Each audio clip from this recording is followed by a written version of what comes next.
Hello and welcome to another book haul. This is from the commission palette that I received, and these are going to all be hardcovers because I did receive about 4 full boxes of hardcover books. Most of them are book club editions, but they're almost all vintage. I will hopefully be rehoming these over on Whatnot at 8:30 p.m. on Monday. Again, because this is a commission palette, everything will be priced still at a deal, but a little bit more than I would normally offer my bargain basement prices, just because I don't have as much control over the pricing as I would normally. But this is the first box. I'm going to be doing about 3 or 4 hardcover shows on Mondays, just because I have so many books, and I do try to keep my streams under 2 hours. So let's just go ahead and get into the goodies. The first one, this is covered in plastic. This is Robert Chan Gilman, The Rebel of Rada. Does have a name inside. I'm guessing this is a former library book. 1968, withdrawn from the library. It even has the removal of the Dewey Decimal card in the back there. Otherwise in good shape because it did have the plastic covering. We have The War Against the Chittor Invasion by David Gerald. Quite the face on that guy. So this has 2 books in it. So this is an omnibus. It has A Matter for Men and A Day for Damnation. 1984 book club omnibus there. When Harley Was One, another David Gerald book. Definitely a much more interesting cover, front and back. Oh my gosh, look at this 1980s computer there. Wow. This has to be from the 80s. Oh, nope, 1972. Never mind, apparently I do not know my outdated technology. Alan Dean Foster, this is Cyberway. He's having a David Blaine moment there. 1990. Another Alan Dean Foster, this is Codger Space. The toasters are coming. The toasters are coming. If you did not know, the toasters are coming. 1992, book club edition. We have Raymond Feist and Janny Wirtz, Servant of the Empire. This is the second book for the Daughter of Empire series. I already own this book, or I would have kept it. And this book is actually in better shape than the one I have, so I am letting this one move on to a new home. 1990. Philip Jose Farmer, The Unreasoning Mask. Oh, this is a great cover. Of course, green is my favorite color, so I'm a little biased in that. Has probably the youngest Philip Jose Farmer picture I've ever seen on a book, only because most of the books I've ever found of Philip Jose Farmer I never had a picture on. So another Philip Jose Farmer. This is Dark Design. This is the 3rd Riverworld book. 1977 book club edition. Couple of Stephen Donaldson here. We have The White Gold Wielder and The Wounded Lamb. So I'm missing book 2 here, but I have 2 of the Donaldson book for Thomas the Covenant. This is, I think, the second one. Yep, this is the second Thomas Covenant. One of these has his very handsome 70s face on it, and the other one does not. There you go. 3 to Dorsai by Gordon R. Dickson. So this is going to have 3 different Dorsai novels in it. Of course, Dorsai is Gordon R. Dickson's most well-known series. I think it has 3 in here. Has Necromancer, Tactics of Mistake, and Dorsai from the Child Cycle. I already own this book, or I would keep it. Time Storm, another Gordon R. Dickson book. This has looks like it's got the Fantastic Four there. Susan Storm, or Sue Storm.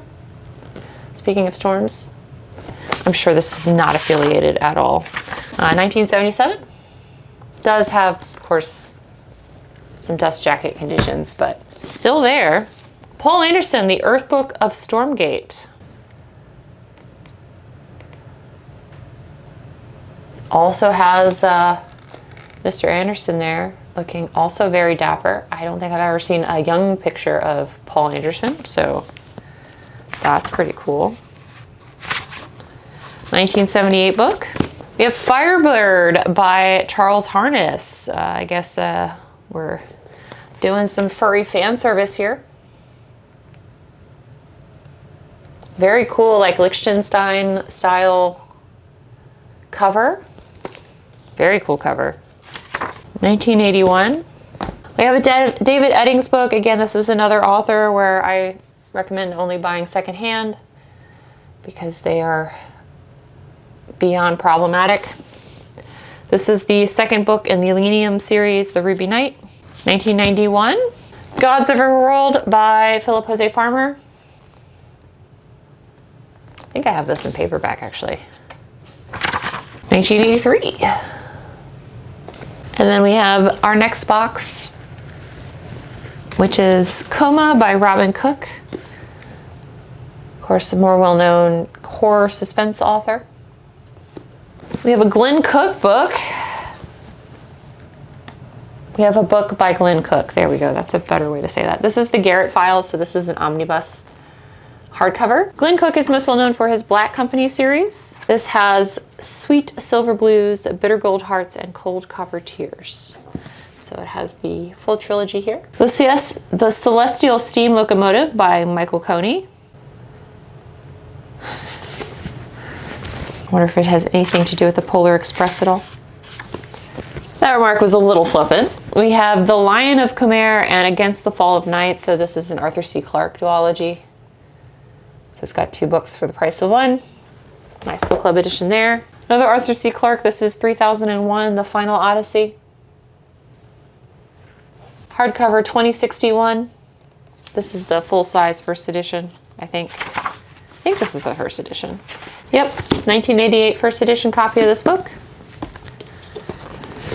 We have Port Eternity by C.J. Cherry. A gorgeous book club edition. It's a nice full wrap dust jacket there. I think those are like exceptionally nice. 1982 Cherry there. This next book is Ender's War by Orson Scott Card.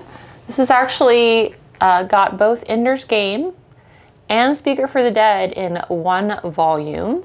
So it has both of the Nebula Award-winning books in 1 volume. So the first and the second book in the Ender's War series. Cover, he does look a little bit like that one lady that repeatedly stars in movies with Alan Rickman. May he forever rest in peace. 1986 copy. I don't think I've ever seen anything like that. I didn't know there was ever an omnibus where it just had those 2 books together. John Brunner, Players at the Game of People. David Brin, The Practice Effect. One of his more earlier works. Another one with a great wraparound dust jacket here. Really nice book club edition. 1984.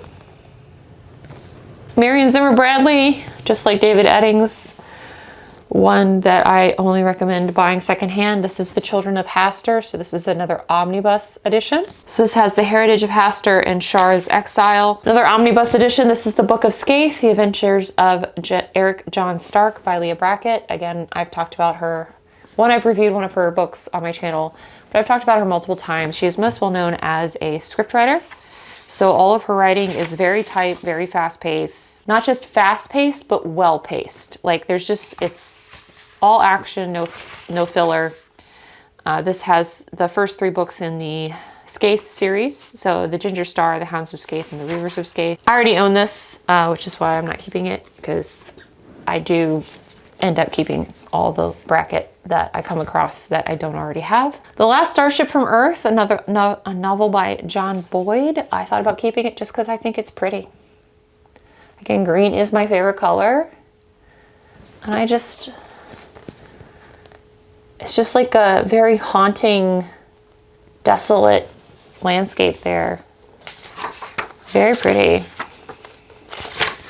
Shelf candy, if you were. This is from 1968. We have The Metallic Muse by Lloyd Biggle Jr. with the Venus de Milo. Why can I not say this? The Venus de Milo. With some random steampunk cog where her bit should be. Do not know why my mouth would not say de Milo. So this is a short story collection.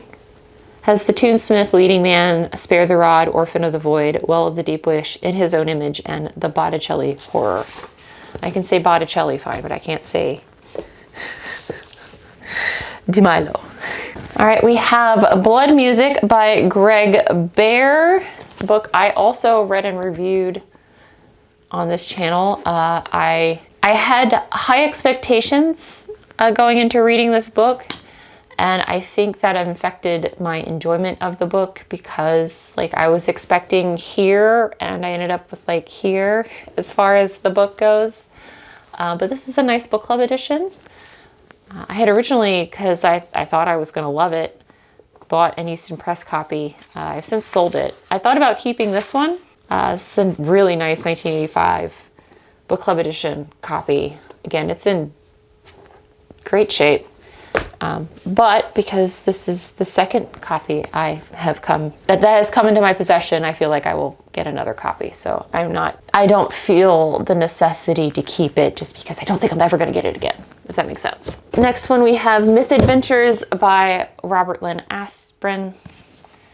That lady looks unhinged. I think this is also an omnibus. It is. So this has Another Fine Myth, Myth Conceptions, Myth Directions, and Hit or Miss. So this is 4 of the books in the series by Robert Lynn Asprin. Again, these are deeply unserious fantasy novels. And the next 2 books I actually have in my own personal collection. And I got really happy to be able to offer them to you. The reason why I have them in my collection is because the premise for the book sounded really interesting to me. This is Clone by Richard Cowper. Also, I just love the cover.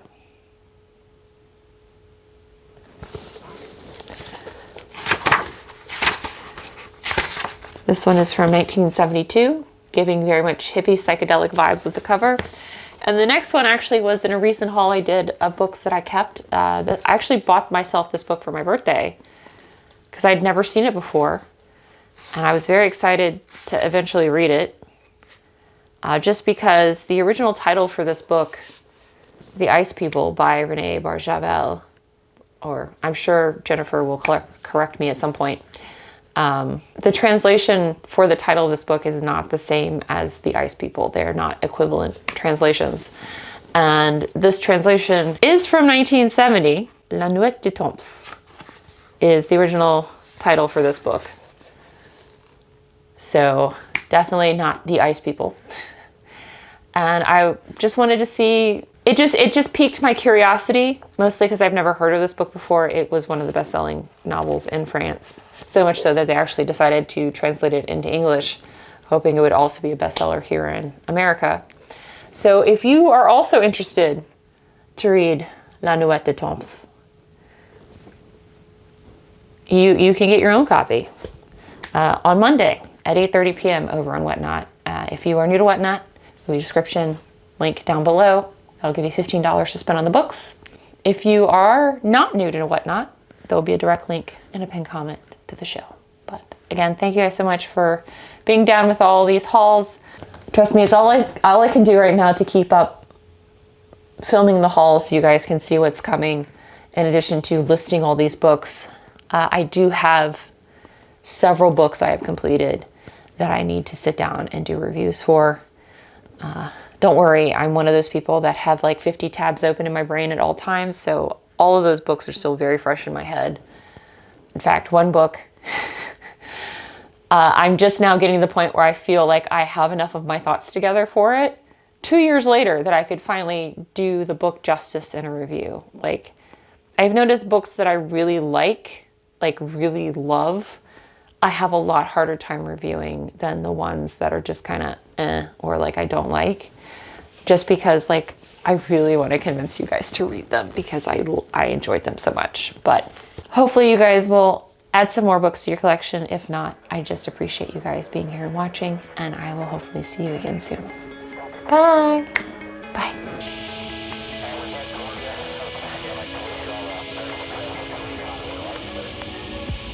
Empire.